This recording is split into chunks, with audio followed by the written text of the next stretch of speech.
Chers amis, bonjour. Depuis plusieurs semaines, le plan d'eau de Verruy fait la une des médias.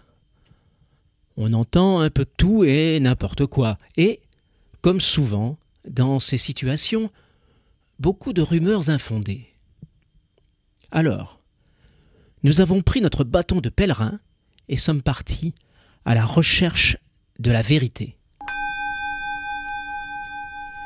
Chers habitants de Verruy, je vais vous raconter aujourd'hui, et dans les épisodes suivants, une histoire qui nous est chère, celle de notre plan d'eau.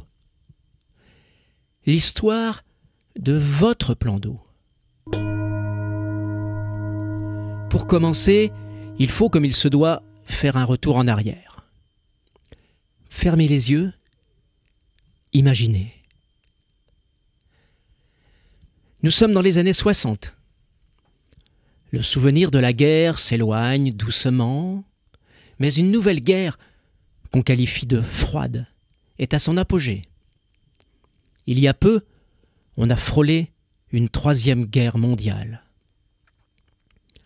Un peu partout, des mouvements qu'on dit d'émancipation ou de libération voient le jour.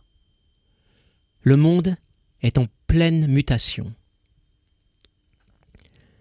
Depuis l'autre côté de la Manche, les Beatles règnent sur le monde. Leur influence s'exerce sur la musique, la mode, le tourisme, et même aussi, parfois, la politique. La France, elle, pour la première fois, vient d'élire son président de la République au suffrage universel. Et bientôt, nous connaîtrons une des périodes les plus troubles de notre histoire.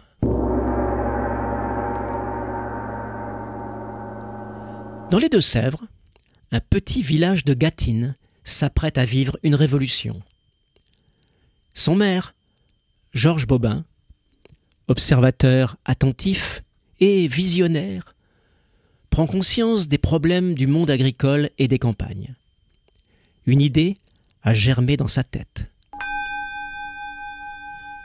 Le 16 octobre 1966, à 9h, il réunit le conseil municipal en session extraordinaire. Sont présents messieurs Roulet, Bonenfant, Michaud, Moreau, Baloge, Dufour, Goudot, ainsi que les deux Rouvreau. Il annonce, je cite, qu'un projet de plan d'eau à Verruy, à la sortie du bourg, route de Saint-Lin, au lieu-dit l'étang, a fait l'objet d'un échange de vues officieux et de premières études. Comme on peut le constater, en politicien avisé, il a déjà préparé le terrain et réfléchi à la question. Avant d'entrer dans les détails, il juge utile de donner quelques explications préliminaires afin, dit-il, de situer le cadre dans lequel s'inscrirait ce projet. Voici un extrait de son discours, tel qu'il a été retranscrit dans les archives. Le canton de Mazières-en-Gâtine groupe 12 communes et a une population totale de 7800 habitants. Canton essentiellement rural dans une région agricole fertile, avec élevage, lait et fruits. Il souffre d'un exode rural normal, mais qui n'est pas suffisamment compensé par une structure industrielle et commerciale. Les efforts dans ce domaine portent sur le chef-lieu de canton, Mazières, avec ses 1000 habitants. Nous avons vu la création récente d'une petite zone industrielle, avec embranchement SNCF, et l'implantation d'une station fruitière, la SICA, le renforcement de coopératives laitières existantes, et la recherche d'extension dans le domaine des industries de transformation de produits agricoles. Le but poursuivi est de faire de Mazières un véritable village-centre. Ce sont les propres mots de M. Bobin. Il poursuit. Il semble utile de compléter ses efforts par un harmonieux aménagement de cet espace rural.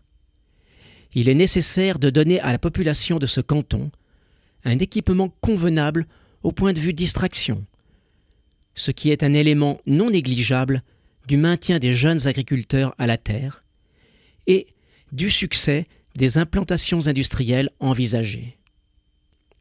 Et il est souhaitable de donner à cette belle région boisée de Gâtine une vocation de tourisme, de séjour et de passage, dans le cadre du tourisme social.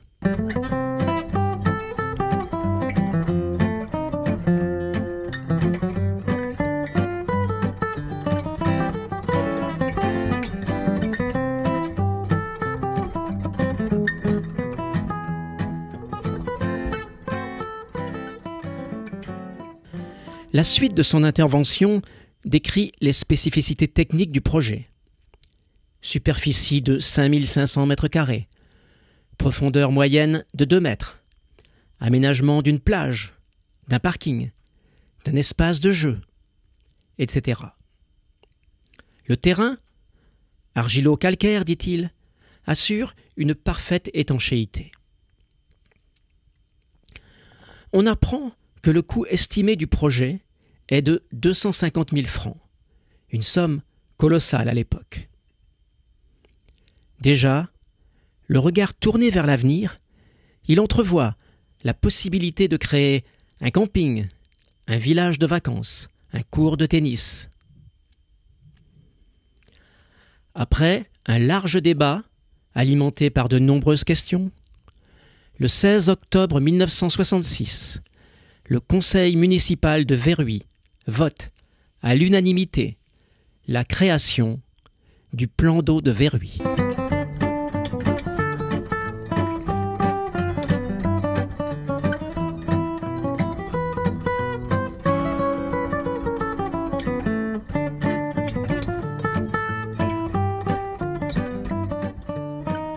La suite est un ensemble de démarches administratives et d'études techniques dans le détail desquelles nous n'allons pas entrer, mais il y a un point particulièrement important.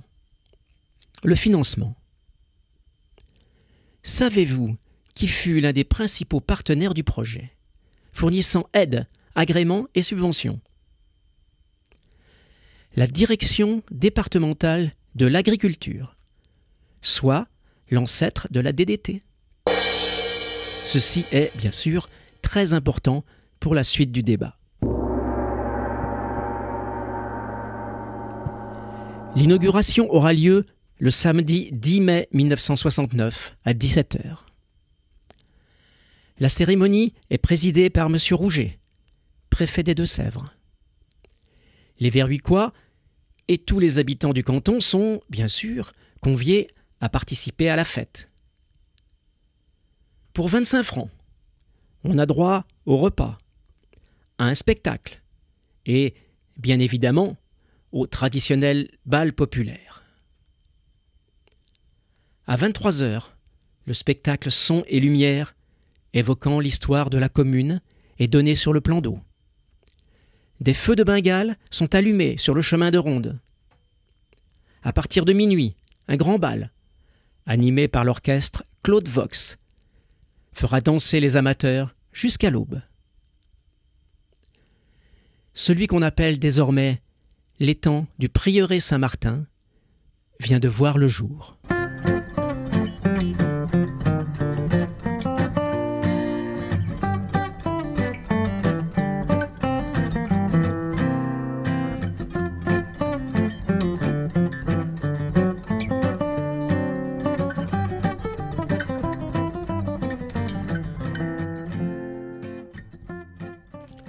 Avant de se quitter, encore un petit point d'histoire. Si vous avez bien suivi, M. Bobin a parlé de situer le futur plan d'eau au lieu dit l'étang. Mais alors, il y avait déjà un étang?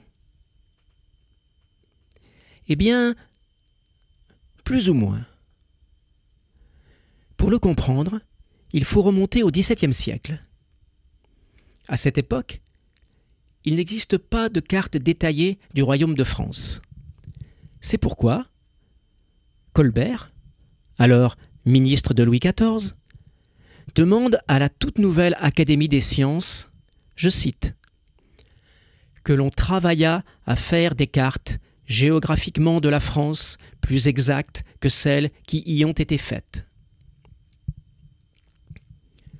Ce travail sera confié à Jean-Dominique Cassini. Il est d'origine italienne, mais naturalisé français, membre de la dite Académie, d'où le nom de carte de Cassini. Et sur cette carte apparaît effectivement, à droite du nom de la commune, Verhuis, un lieu matérialisé par une couleur bleu-vert dénommée l'étang. Plus tard, au XIXe siècle, on retrouvera encore cet étang dans le cadastre napoléonien. Alors, il est probable que cette zone marécageuse ait évolué au cours des siècles, formant parfois une espèce d'étang, et se trouvant d'autres fois partiellement comblée suite à des événements météorologiques, pluie, neige, éboulement. On peut aussi imaginer que cela put être dû à des activités humaines. Y a-t-il eu des tentatives d'utiliser ces terres comme terres agricoles? Qui sait? Voilà, chers Verhuicois, la genèse de la naissance de notre plan d'eau. Alors maintenant, que va-t-il se passer? Ce plan d'eau est-il illégal? Manque-t-il un document administratif? Aurait-on oublié de remplir un formulaire? C'est ce que tout le monde voudrait savoir, et ce sur quoi nous travaillons assidûment. Alors, ne manquez pas les prochains épisodes de notre podcast, et, je vous le promets, nous allons répondre à toutes les questions que vous vous posez. Je vous remercie de m'avoir écouté et vous souhaite une très belle journée, une très bonne semaine, et je vous dis à dimanche prochain pour le 2e épisode de notre série Verhuis, une histoire d'eau.